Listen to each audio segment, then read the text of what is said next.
Ono wesi kentir nang kali. Mantap. Digitalisasi meningkatkan investasi. Kalau kita suguhkan dengan digital yang saat ini memang sudah banyak yang menggunakannya, maka itu tidak sebatas menyajikan begitu saja, tetapi bagaimana caranya masyarakat Jawa Timur ini bisa menggunakan IT itu dengan sebaik mungkin. Bahwa masyarakat di bawah itu tidak semuanya melek IT, maka sosialisasi dan pendampingan langsung itu masih diperlukan, terutama bagi masyarakat yang belum begitu paham terkait penggunaan aplikasi seperti itu. Melakukan penguatan SDM tentunya ya, di mana sumber daya manusia itu memang tanpa adanya penguatan tentu mereka akan sangat riskan sekali menyikapi hal tersebut. Mari kita gunakan aplikasi yang sudah disiapkan oleh pemerintah ini dengan sebaik mungkin tentunya, agar kita juga bisa mendapatkan kemudahan di mana aplikasi ini sebenarnya memang kalau kita pahami betul sangat berpihak kepada masyarakat seperti itu.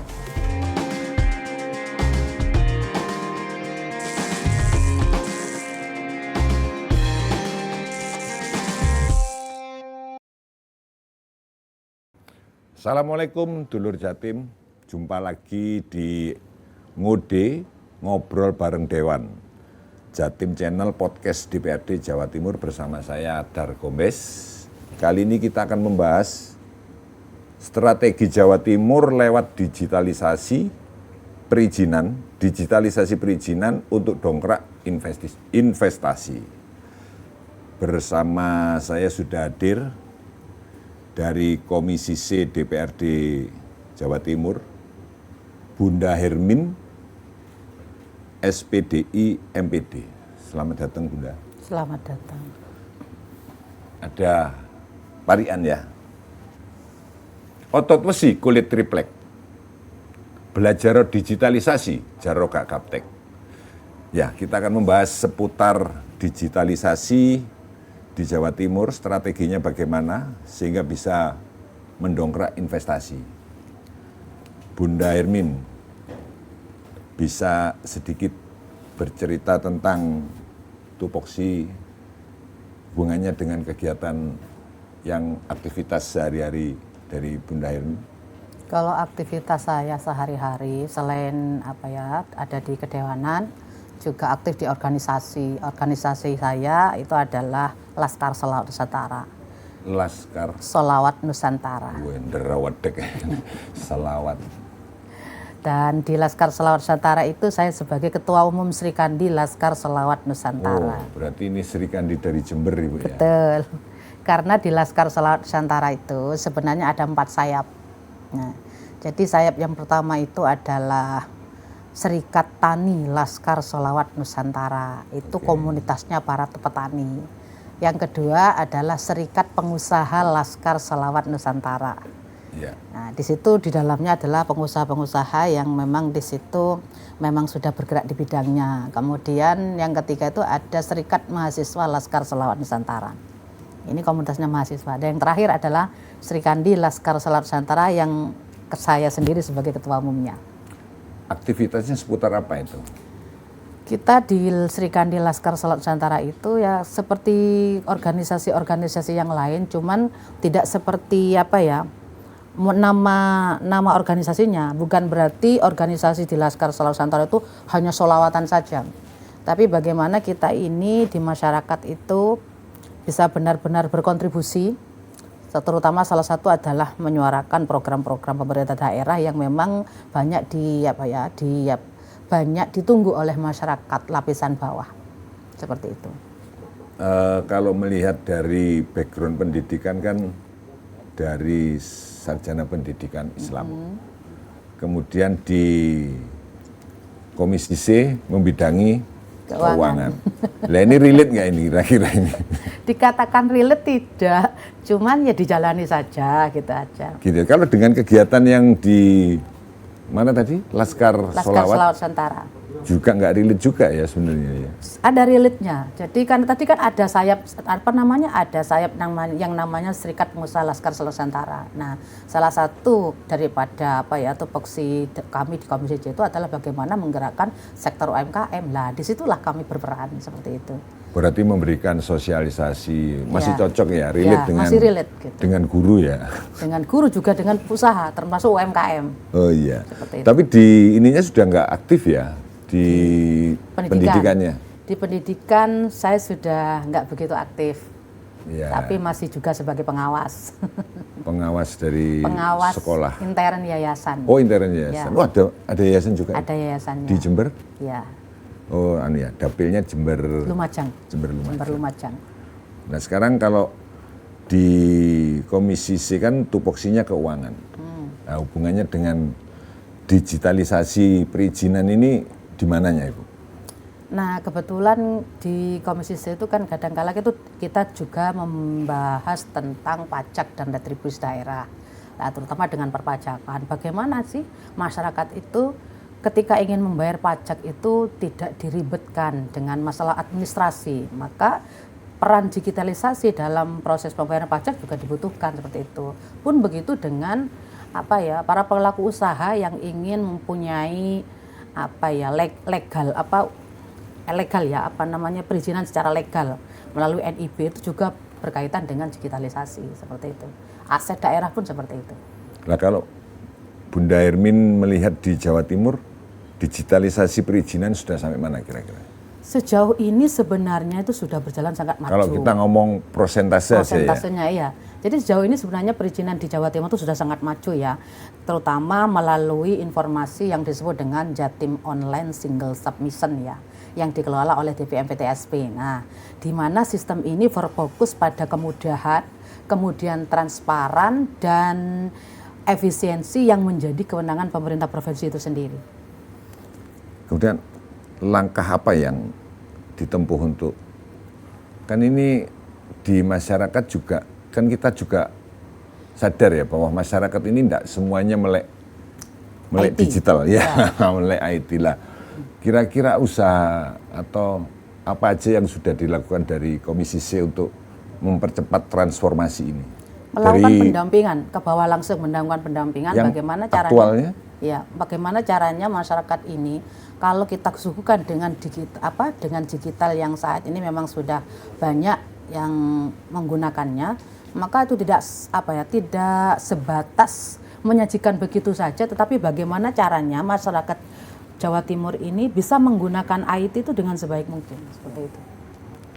Kalau dilihat sampai sekarang kira-kira pemakai atau digitalisasinya sendiri di masyarakat ya. Kira-kira ada tolok ukurnya nggak? Sudah sampai itu kalau pemakaiannya tergantung tergantung lapisan masyarakatnya. Tentu kalau sudah berbicara terkait digitalisasi, maka yang lebih cenderung menggunakan adalah anak-anak muda. Seperti itu. Nah, kira-kira dampaknya apa digitalisasi di perekonomian Jawa Timur? Apakah sudah terlihat atau peningkatannya sampai seberapa? Sudah terlihat, karena di situ dengan adanya digitalisasi itu kita itu karena kenapa sih alasannya kok Jawa Timur ini harus segera mendorong mengapa harus mempercepat transformasi digital, karena penyebabnya yang pertama adalah untuk meningkatkan efisiensi layanan publik. Nah, di mana ini memungkinkan penyediaan layanan publik yang lebih cepat, efisien, transparan lah dengan melalui Jatim Online Single Submission ini dan integrasinya dengan aplikasi Helpdesk nantinya. Karena di mana Jatim Online Single Submission ini adalah inisiatif digital yang melalui DPMPTSP yang banyak sekali memberikan manfaat kepada masyarakat ya, terutama ya diantaranya adalah pelayanan terpadu dengan tanpa batas waktu, kemudian transparan dan menjamin kepastian waktunya, efisiensi biaya serta waktu, serta konektivitas datanya terjamin. Di mana dengan sistem Jatim Online Single Submission ini, Jawa Timur nantinya akan berkomitmen membangun iklim investasi yang transparan, inklusif, dan berkelanjutan. Seperti itu. kalau untuk pemerataan digitalisasinya sendiri di Jawa Timur, nun sewu ya, saya bukan bermaksud mendiskreditkan daerah. Kayak Madura gitu, nun sewu ini Bu ya. Kira-kira gimana? Apakah sudah merata ya seluruh Jawa Timur? Dikatakan merata, tidak sepenuhnya merata ya. Gitu ya? Jadi ada beberapa ya, ada 38 daerah yang terdiri dari pemerintah kabupaten dan kota. Lah itu di situ sebenarnya tuh sudah dikatakan sebagai daerah yang harusnya sudah berbasis internet. Nah, seperti itu. Ya.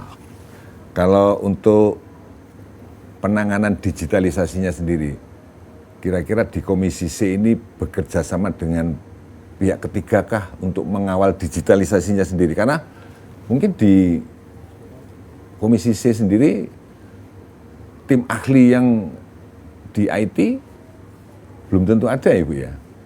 Kalau di Komisi C, kalau terkait itu, saya rasa saya kurang begitu mengetahui ya kalau terkait tim IT-nya ya, karena kita itu membidangi terkait keuangan, seperti itu. Jadi hanya mengawal aja ya, berarti itu ranahnya eksekutif berarti ya? Betul. Oke, terus kemudian integrasi dengan aplikasi Helpdesk. Sistem ini terintegrasi dengan aplikasi Helpdesk. Tadi apa? Single submission tadi Ya, Ibu ya? Jatim Online Single Submission. Ada berapa platform Bu yang dipakai Ibu? Kalau setahu saya kan ketika kita ngomong platform, kan kita ngomong anti pembobolan itu juga di IT ya. Nah ini ada berapa platform sih yang ada di Jawa Timur untuk digitalisasi perizinan? Ada di situ, ada kita platform-platform itu sebenarnya tergantung dengan kebutuhan Oke. ya. Jadi menyesuaikan aja platformnya mau menggunakan platform yang mana seperti itu. Oke. Kemudian hubungan dari investasi selama ini dengan adanya digitalisasi sudah seberapa jauh peningkatannya Ibu?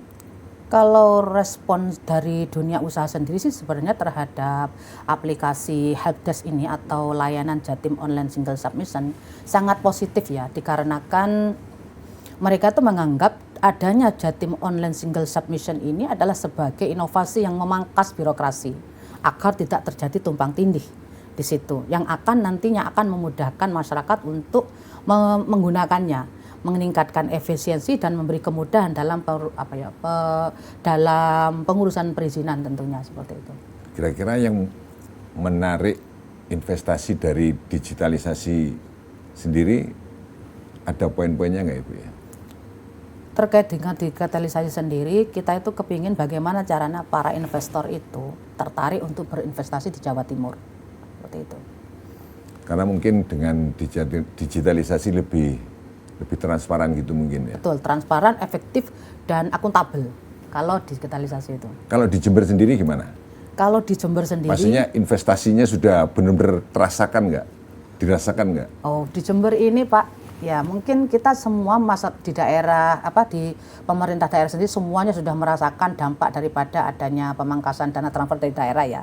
Cuman ini kan sebenarnya menuntut bagaimana pemerintah daerah sendiri itu kreatif untuk tidak ketergantungan dalam hal tersebut. Nah, terkait di Jember ini sebenarnya terkait digitalisasi ini sudah mulai kelihatan dampaknya. Sehingga ketika kita itu melakukan perizinan tidak harus datang langsung ke DPM PTSP, tapi bisa melalui lewat daring seperti itu. Saya agak mundur sedikit untuk sosialisasi digitalisasi ya. Artinya apakah cuma hanya sosialisasi atau ada kiat-kiat khusus ya? Harus ada pendampingan Pak. Pendampingan. Jadi tidak Nah, ini hanya sosialisasi. Sosialisasi itu kalau sebatas di medsos atau media sosial, tentu itu akan yang menerimanya hanya mungkin masyarakat yang sudah melek IT ya. Tapi kan kita tahu di bawah masyarakat di bawah itu tidak semuanya melek IT. Maka sosialisasi dan pendampingan langsung itu masih diperlukan, terutama bagi masyarakat yang belum begitu paham terkait penggunaan aplikasi seperti itu. Kalau di Jember sendiri, yang Jatim OSS kan Jawa Timur Ibu. Ya. Kalau di Jember sendiri? Ada namanya aplikasi Wadul Guse. Oh, ya itu. Ini aplikasi Wadul Guse ini Pak ya. Awal kali pemerintah kepala daerah menjabat itu sudah bisa dirasakan. Dengan adanya aplikasi Wadul Guse ini, masyarakat bisa mengutarakan. Dia di aplikasi Helpdesk sendiri kan dibagi dua itu, ada pengaduan, ada juga pengaduan dan apa tuh ya namanya tuh ya, usulan lah. Pun begitu dengan aplikasi Wadul Guse. Di aplikasi Wadul Guse ini, masyarakat Jember bisa mengutarakan permasalahan-permasalahan apa yang ada di Jember dan bagaimana sih untuk mencarikan solusinya seperti itu. Dan itu sudah berjalan sejak awal pemerintahan dan alhamdulillah dengan adanya aplikasi Wadul Guse ini banyak adulan-adulan atau pengaduan-pengaduan masyarakat yang sudah ditindaklanjuti dan langsung itu Pak. Ada terintegrasi nggak dengan Jatim? Kalau terintegrasinya, kalau menurut saya iya ya Pak ya, cuman beda istilah saja. Kalau di Jawa Timur namanya Jatim Online Single Submission, kalau di Jember namanya Wadul Guse. Tapi nggak terhubung langsung, nggak juga ya? Nggak ya? Ke Jember, ya, ke provinsi, ya. Tidak sebatas di pemerintah kabupaten saja. Oh iya. Ya, karena kan untuk masyarakat Jember saja Pak. Tapi untuk pemakaian yang di Jember sejauh ini banyak yang berpartisipasi nggak untuk wadulnya di... Banyak sekali banyak, ya? Pak. Awal kali menjabat itu dari 3.700 sekian tuh yang sudah terdisposisi 3.000 sekian yang masih dalam proses penanganan itu berapa sekian gitu di awal penjabat itu. Sampai hari ini masih efektif Wadul Guse itu. Kalau di Jawa Timur sendiri pemakaiannya dilihatnya dari apa? Dari apakah ada yang platform untuk keluhan pemakaian digitalisasi itu sendiri? Sebenarnya ada, cuman kadangkala kan masyarakat itu kurang begitu memahami, jangankan platformnya, cara menggunakannya aja kadangkala masyarakat itu masih bingung. Ya itu tadi makanya butuh adanya pendampingan di bawah. Mungkin bisa kita time out dulu, bisa diunjuk dulu. Suka ngopi Ibu ya? Suka. Kebetulan ini bukan kopi Ibu.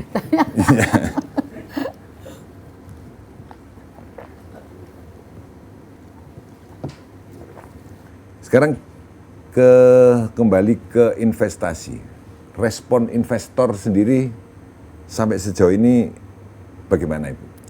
Kalau respon investor sendiri terkait aplikasi Jatim Online Single Submission ini sangat positif ya, karena mereka menganggap Jatim Online Single Submission ini sebagai inovasi yang memangkas birokrasi, meningkatkan efisiensi dan memberi kemudahan dalam pengurusan perizinan.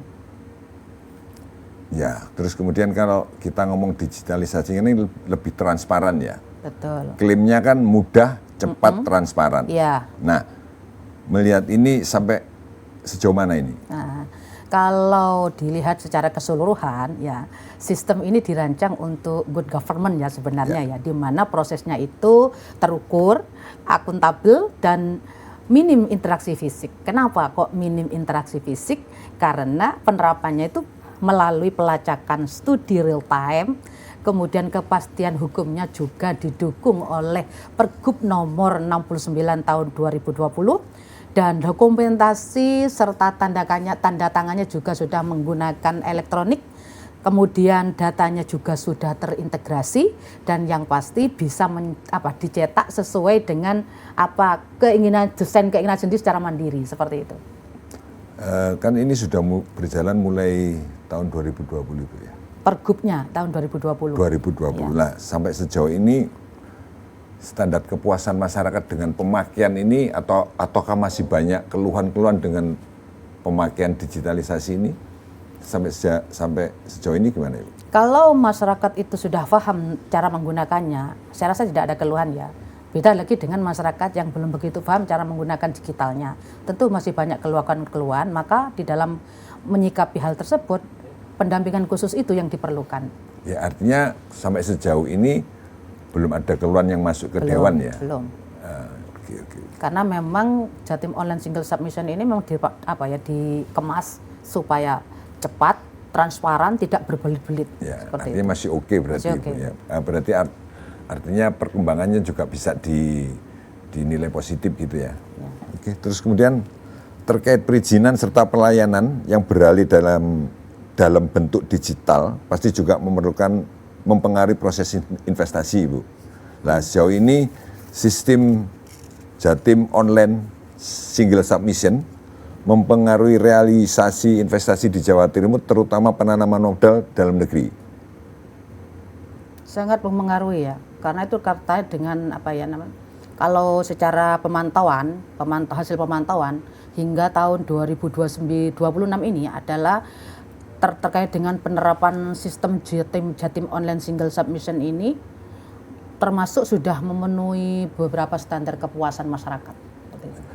Kalau dari Jawa Timur sendiri terhadap nasional investasinya perbandingannya seperti apa, Ibu? Signifikan kalau menurut saya, kalau kita berbicara terkait perbandingan ya kalau Jawa Timur itu.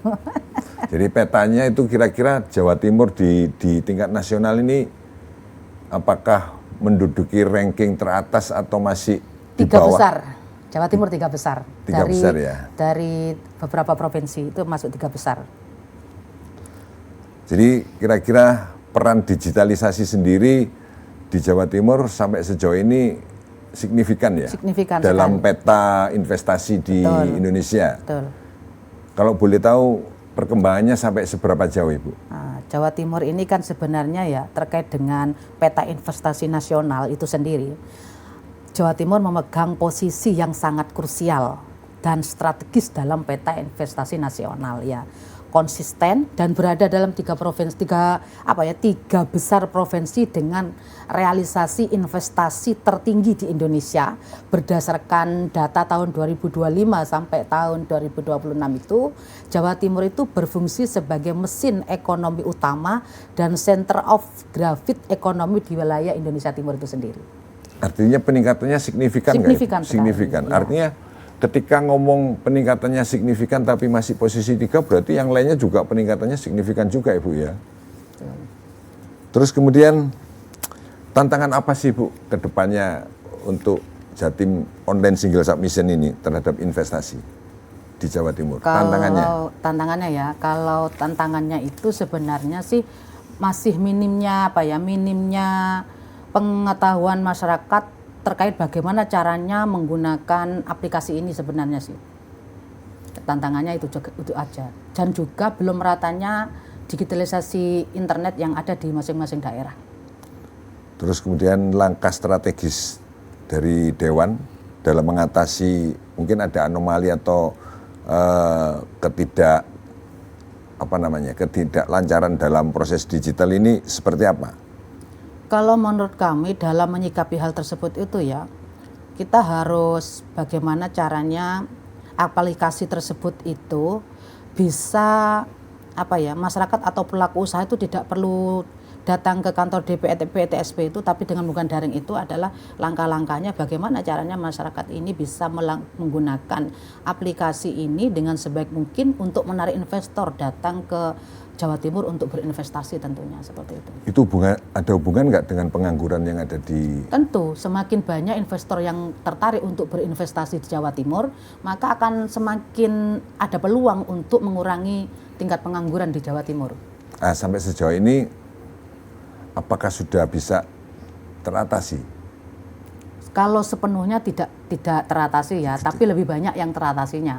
Asalkan di Jawa Timur ini untuk sistem perizinan itu bagaimana caranya transparan, efektif dan tepat tidak berbelit-belit, tentu juga nantinya akan menarik simpati dari para investor sendiri untuk menanamkan investasinya di Jawa Timur. Kalau langkah-langkah untuk menanggulangi pengangguran, apakah juga sudah termasuk di tupoksinya?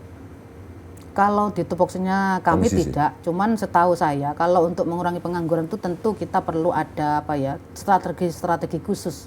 Bagaimana caranya mengatasi hal tersebut? Di antaranya adalah melakukan pelatihan secara sukarela. Kalau menurut saya itu pasti itu banyak peminatnya ketika kegiatan tersebut sudah dilakukan seperti itu. Ketika ngomong investasi, kalau sejauh ini apakah ada dibedakan antara investasi putra daerah dengan dari investor dari Jakarta atau dari luar negeri gitu, Ibu?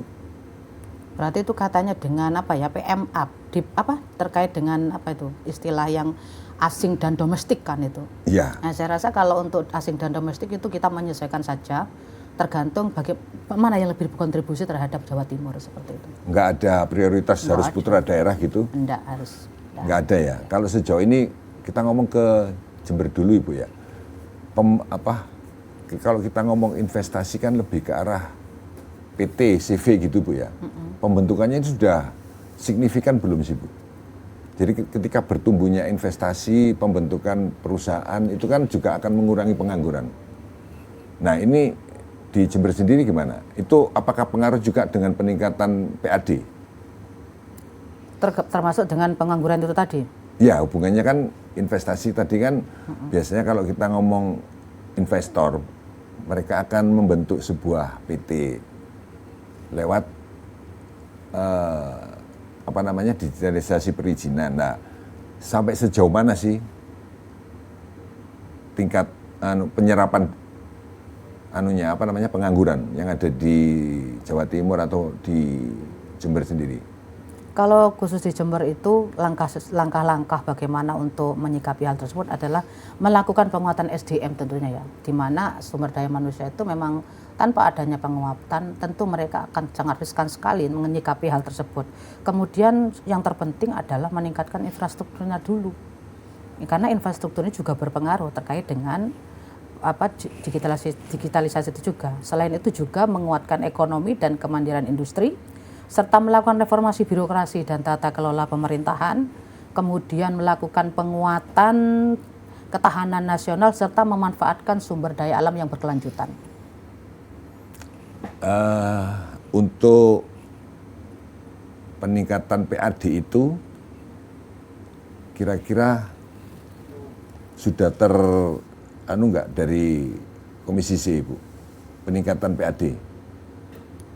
Peningkatan PAD yang dimaksud dalam segi apa ya Pak ya? Ya, digitalisasi kan mendatangkan investor ini. Sampai sejauh mana peningkatannya? Kalau untuk peningkatan PAD itu sejauh ini kita masih fokus karena adanya pemangkasan dana transfer kepada daerah itu, kita lebih fokus pada aset daerah Pak. Kan sekarang ini lagi digalakkan. Karena kita tahu sebenarnya kalau aset daerah ini bisa kita kelola dengan baik, insya Allah juga bisa mendatangkan meningkatkan PAD di masing-masing daerah. Seperti itu. Ya kan ini lagi ada Bu, sekarang ini lagi musim